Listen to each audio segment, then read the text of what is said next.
Part 1, Chapter 5. We meet, he calls them friends right off the bat. Sime, Simi, whatever you want to call them. But he quickly retracts that and calls them, no, they're not really friends, they're kind of comrades. Kind of like, so-and-so might not be they're not friends. I mean, I'm not socially friendly with them, but I don't hate them. I mean, it's just kind of like, they're an acquaintance. Maybe I tolerate them is another way of looking at it, okay? And Sime is how I'll pronounce his name. Sime is very much like that, okay? He's just a motor mouth, a mile a minute, talking. But the interesting thing about Sime is his job, okay?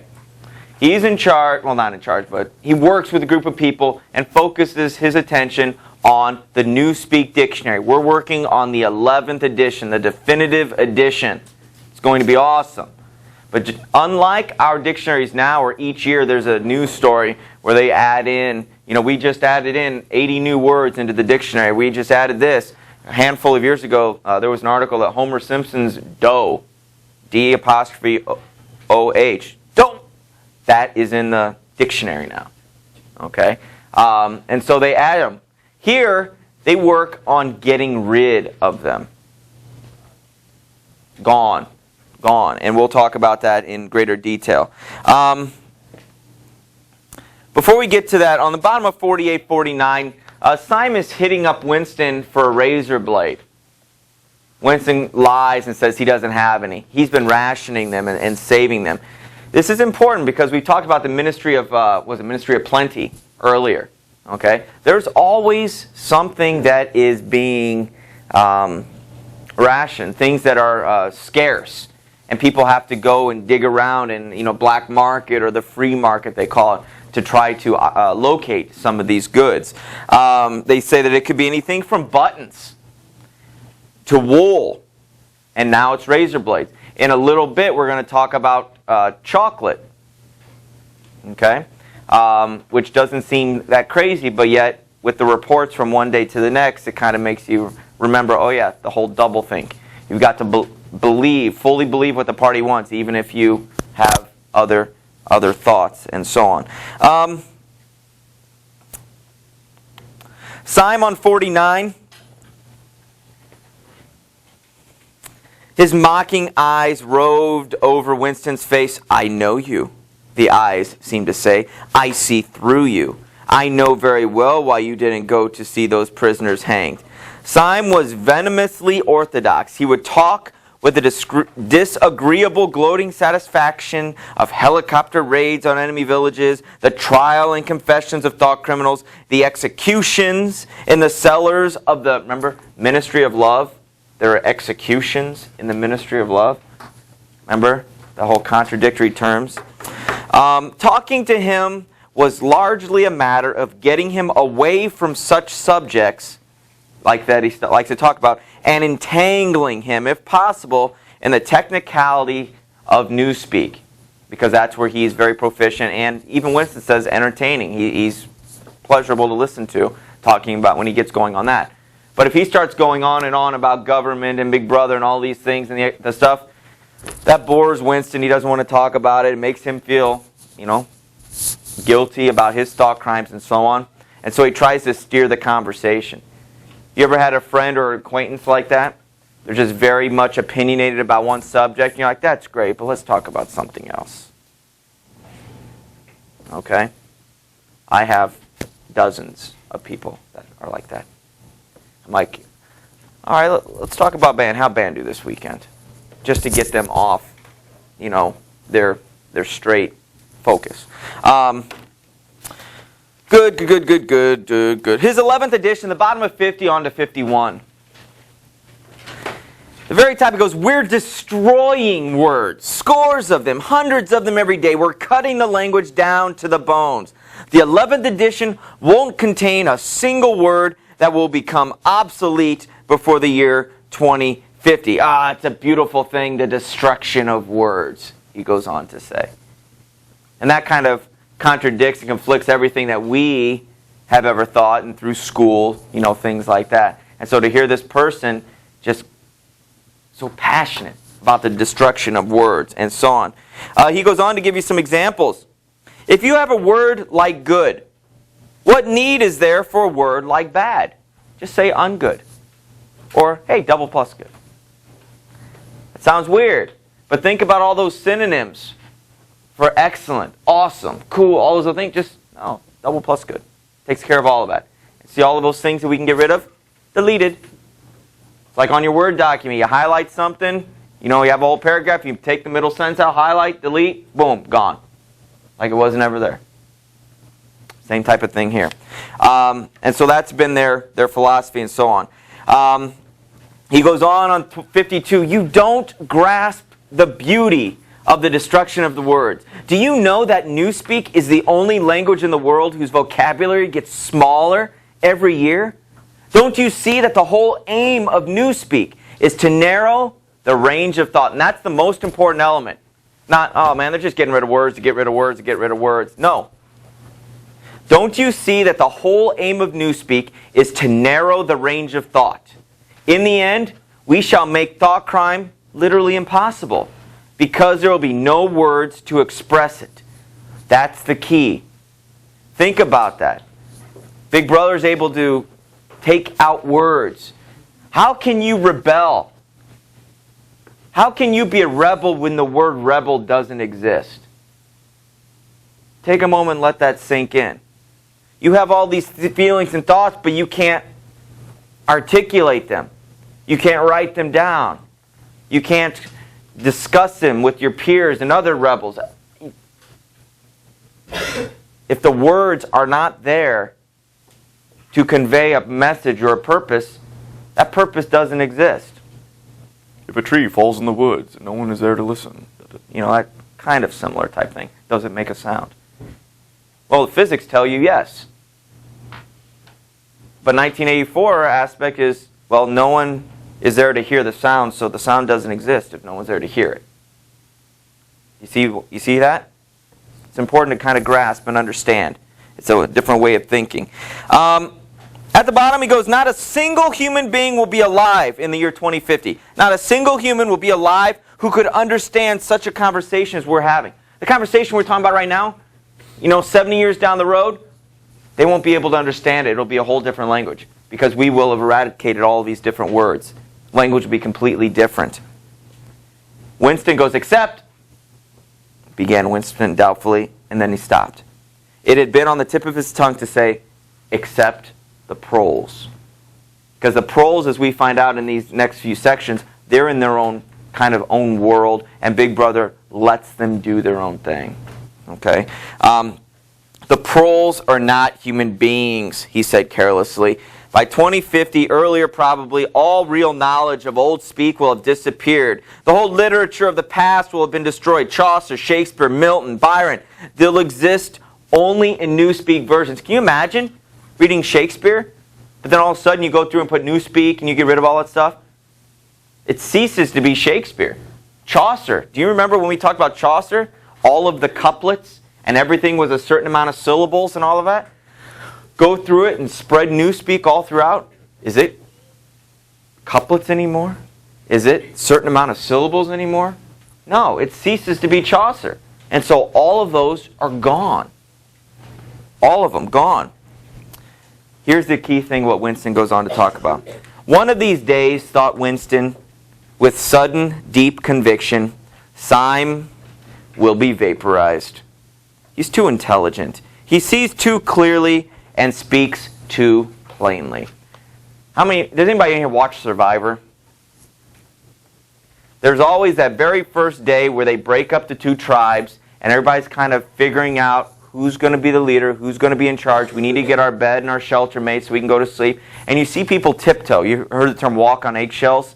Okay, it's just they don't want to upset other people. And you see somebody just speak up and they're opinionated and maybe they're a little bossy, telling people what to do. And as a viewer, I feel like, man, you're going to be gone so quick. And you see that reflected in other people's discussions, to the camera and to themselves, like, man, so-and-so needs to chill out.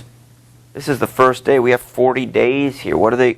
They're bossing us around. I'm not a kid. I'm 40 years old. Why are they talking to me like I'm a kid? This person's 20, bossing me around. There are things like that. You just have this feeling so-and-so isn't going to be around long. And Winston believes that Syme isn't going to be around long Because he's too intelligent. He speaks too much. He voices his opinion too much. And people that start to do that, eventually they start slipping up to some degree. And that's what Winston's idea is, what he thinks will happen in the future. Yeah, and then the bottom of 54, after Simon had gone on even further, he goes, yeah, unquestionably, Simon will be vaporized. And you can imagine Winston just sitting there eating his food, just like chewing, just looking at Simon. Chewing his food, just staring like, dude, you're gone. You don't even know it. You know, that type of thing. And then he keeps going, like, oh yeah, undoubtedly, he's going to be vaporized. Page 55, the Chestnut Tree Cafe. If you were to go on my Moodle page, I think there's a link. I think one of Chaucer's main links, one of the big fan sites for this book is chestnuttreecafe.org or .net or .com or something like that. It's a very famous location in this book. Okay, so make sure we understand. You see the term that says the place was sometime. Excuse me. The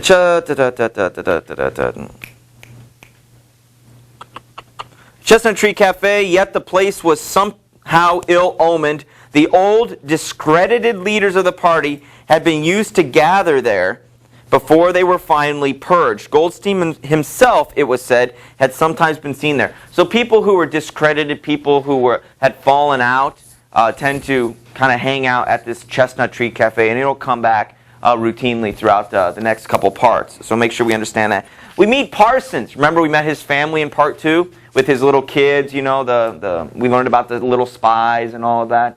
So we finally meet him. We see that he is the individual that is out there rallying up support and fundraisers and parties and taking collections from people and making notes in his book to try to build up support for Big Brother and the party. He goes, hey man, I heard my kids gave you a hard time. Yeah, I think they were just upset about the execution. Oh man, can you blame them? Shows the right spirit, doesn't it? He's proud of his kids. Remember how I said that if I were a parent, I would be living in paranoia? But he's proud of his kids.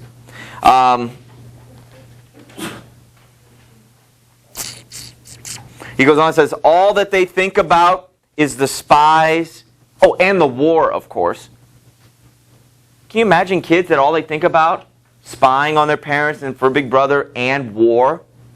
These are little kids. They're supposed to be out playing and messing around. But this shows you how the world is completely different. Talk about how some kids found some criminals, some enemies, right in the middle of the page. What tipped them off? The kid was being very perceptive and noticed that the shoes were somewhat different than what we have around here. The shoes, that person must be a foreigner. So they follow him until the patrol can pick them up. Very perceptive of little kids. I'd be even more paranoid than what I was previously. Good. Bottom of 58, really the last couple things I want to focus on and we'll get moving. The bottom of 58, they talk about chocolate rations. Okay, there are some announcements going on. It appeared that there had even been demonstrations to thank Big Brother for raising the chocolate ration to 20 grams a week. And only yesterday, Winston, reflected, it had been announced that the rations was to be reduced to 20 grams. Did you follow what just happened? Winston remembers the news said, oh, well, we're going to be cutting rations by 20 grams next week. That's happening. Okay, understand. But then today the news, oh, good news, Big Brother has decided to raise your allotment by 20 grams. Isn't Big Brother awesome? Yeah, 20 more grams. But do you see that they're right back where they started? Right?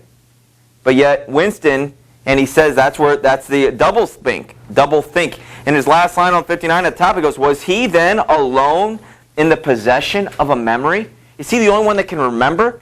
Because if anybody tries to look it up, what are they going to find? Whatever Big Brother wants them to find, right? It'll look like, wow, he really are giving us 20 more grams. And Syme, the intelligent one, he soaks it all up. The bottom of 58, he soaks it right up. Syme swallowed it. Winston, was he then alone in the possession of a memory? And the last page or two, he goes on to think about more of this stuff. about how sad of an existence it is and all these different things. And then on 61, and this has happened multiple times already in this short book so far. He's thinking during his workouts. He's just lost in thought, and then all of a sudden, bang, you're being watched. They call him out by name. He's having all these thoughts, and then bang, the dark-haired girl is sitting there staring at him. They lock eyes for a moment, and she turns away.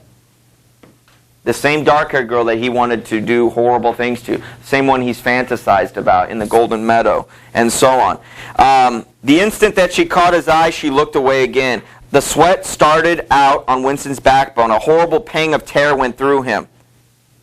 Blah, blah, blah. At the bottom, quite likely, her real object had been to listen to him and make sure whether he was shouting loudly enough with regards to when she sat behind him at the 2 minute haste. Because he goes on to mention, you have always got to keep your face neutral. You don't want to give anything away. You don't want to commit a face crime.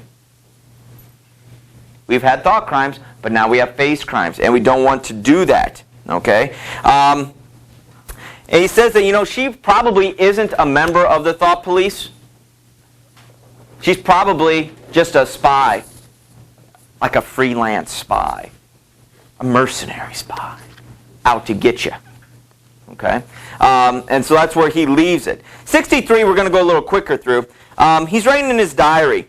But the thing we want to focus on in this diary, and he mentions that on 64, the most deadly danger was talking in your sleep. And we've kind of alluded to that so far. You can't really control that.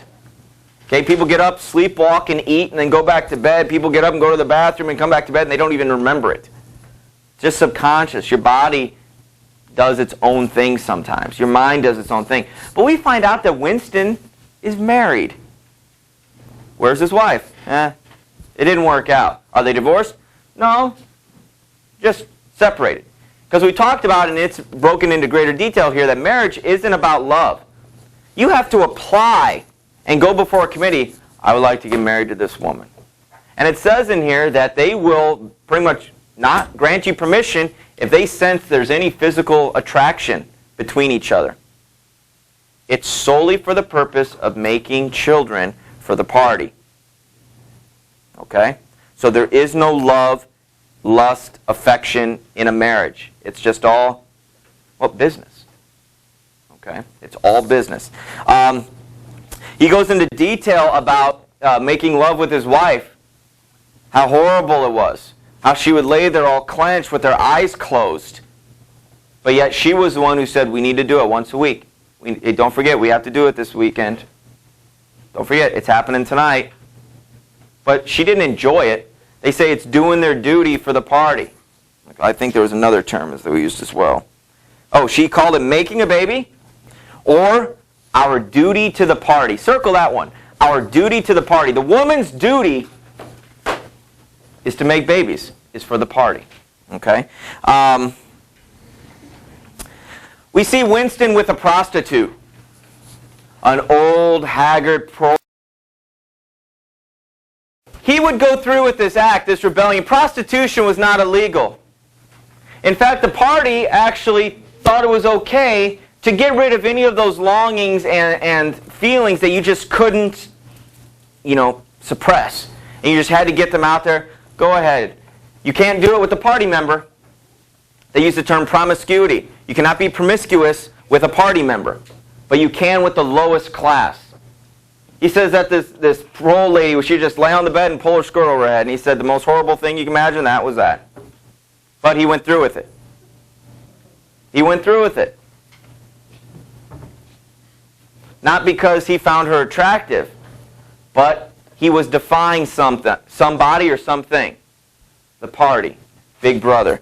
He uses a term, what he wanted more even than to be loved. Page 68. What he wanted more even than to be loved was to break down that wall of virtue, even if it were only once in his whole life. The sexual act successfully performed was rebellion. Desire, that was thought crime. He doesn't want to desire. He just wants he wants to just have an encounter that is in complete rebellion and opposition of what the party stands for. Okay?